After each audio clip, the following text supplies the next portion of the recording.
మన ప్రధానమంత్రి మోడీజీ గారు ఒక అనౌన్స్మెంట్ చేశారు. That was a sensational day. మనందరికీ తెలుసు ఆ రోజు 1000 నోట్స్ ఇంకా 500 నోట్స్ బ్యాన్ అయ్యాయి. 2000 నోట్స్ మార్కెట్లోకి వచ్చాయి.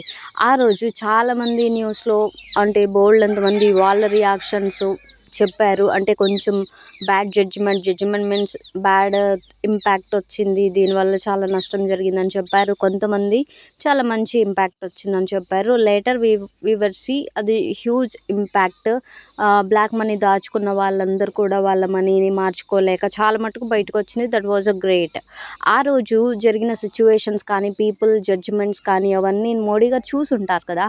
How he handle things very perfect వే.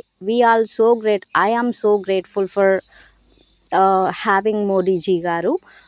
అయితే నేను ఈ విషయాన్ని ఎందుకు గుర్తు చేస్తున్నా అంటే handling things are very important. You know what, ఒక ఎగ్జాంపుల్ చెప్తాను.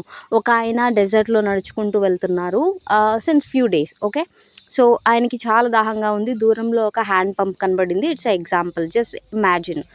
హ్యాండ్ పంప్ దగ్గరికి ఆయన వెళ్ళినప్పుడు దానిపైన ఒక నోట్ రాసుంది, లైక్ పోర్ దిస్ పక్కన ఒక బాటిల్లో సగం వాటర్ ఉన్నాయి. ఆ నోట్ ఏముందంటే pour this water into this pump, you will get plenty of water అని. దీన్ని ఆ బాటిల్లో వాటర్ ఇందులో పోయండి, అప్పుడు వాటర్ వస్తాయని. ఆయన ఇలా ఆలోచించుకొని ఉండొచ్చు, అబ్బా బాటిల్లో కొంచెమే వాటర్ ఉంది, ఇప్పుడు ఈ వాటర్ కూడా అందులో పోస్తే ఒకవేళ పంపులో నుండి వాటర్ రాకపోతే నేను చచ్చిపోతాను అని చెప్పి నేను చచ్చిపోతాను ఎలా, ఇప్పుడు ఏం చేయాలని చెప్పి ఒకవేళ ఆ బాటిల్ వాటర్ ఆయనే తాగేసి ఉంటే పంపులో పోయకుండా అప్పుడు మటుకు దాహం తీరిన. Later he would die. కానీ ఆయన ఆ వాటర్ పంపులో పోసుంటే he was get plenty of water. అక్కడ కరెక్ట్ నిర్ణయం తీసుకోవాలనేది చాలా ఇంపార్టెంట్. హ్యాండిల్ ది థింగ్స్, ఆయన హ్యాండిల్ చేయాలి సిచ్యువేషన్ని. కరెక్ట్. అంతా ఎందుకు, మన కూల్ కెప్టెన్ ఎంఎస్ ధోనీని చూస్తే ఆయన మ్యాచ్ లైక్ ఒకటే బాల్ ఉంది, ఒక 6 కొడితేనే మ్యాచ్ గెలుస్తుందన్న సిచ్యువేషన్స్లో కూడా he was just so calm. He is just handling things so peaceful. సరే ఓకే, ఏదైనా పర్లేదు అన్నట్లు ఉంటారు కదా. ఫ్యాన్స్ అందరూ చాలా టెన్షన్ పడుతూ ఉంటారు, కొంతమంది ఏడుస్తూ ఉంటారు. Even I'm so great fan of I'm a big fan of MS Dhoni.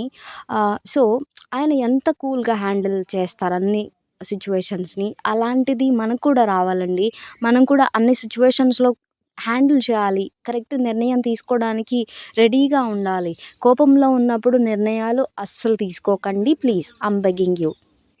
Okay, so అలాంటి కామ్నెస్ ఎలా వస్తుందంటే, ఒక్క రోజులో నేను కామ్గా ఉండాలంటే it's impossible. You have to practice for your calmness everyday. ఇది వినడానికి చాలా చిన్న విషయం లాగా అనిపిస్తుంది, బట్ మీకో విషయం తెలుసా, మనం తీసుకునే నిర్ణయాలు బట్టే కదా మన లైఫ్ ఉంటుంది, నెక్స్ట్ స్టెప్ ఏంటదని. మీరు తప్పు నిర్ణయం తీసుకుంటే చాలా డిఫికల్ట్ ఉంటుంది, చాలా బాధపడతారు కూడా. సర్వే ప్రకారం 2 విషయాల్లో, అన్నిటికంటే ఇంపార్టెంట్ 2 విషయాల్లో జనాలు చాలా బాధపడుతున్నారంట. అది ఏంటంటే, నెంబర్ 1 ఈజ్ ఫినాన్షియల్గా మీరు తప్పు నిర్ణయం తీసుకోవడం వల్ల.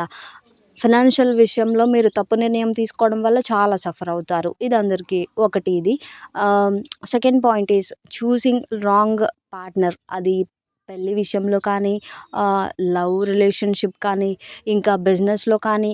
బిజినెస్ పార్ట్నర్ అయితే ఒకవేళ రాంగ్ పార్ట్నర్ అయితే పర్టికులర్ పీరియడ్ తర్వాత మీరు తనతో డీల్ అన్ని క్యాన్సిల్ చేసుకోవచ్చు. బట్ ఈ లైఫ్ పార్ట్నర్ అయితే వెరీ ఇంపార్టెంట్.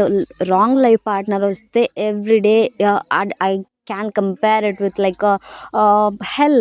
అదొక హెల్. ఇంకా అసలు బాబోయ్ ఎందుకురా జీవితం అనిపిస్తుంది. You will fail in all things if you choose wrong life partner, తెలుసా. సో నాకు కామెంట్ చేయండి ఏదైనా, అంటే like if you want to share with me anything. ఇందులో రాంగ్ డెసిషన్ తీసుకున్నాను, ఈ రాంగ్ డెసిషన్ వల్ల కొంచెం లాస్ వచ్చింది, so I'm just suggesting you అని ఏదైనా చెప్పాలనుకుంటే please comment me, I will definitely acknowledge you. Okay, so at the end, please subscribe my channel. I'm trying to give a great information genuinely, right? So please subscribe my channel, I'll acknowledge you, ping me.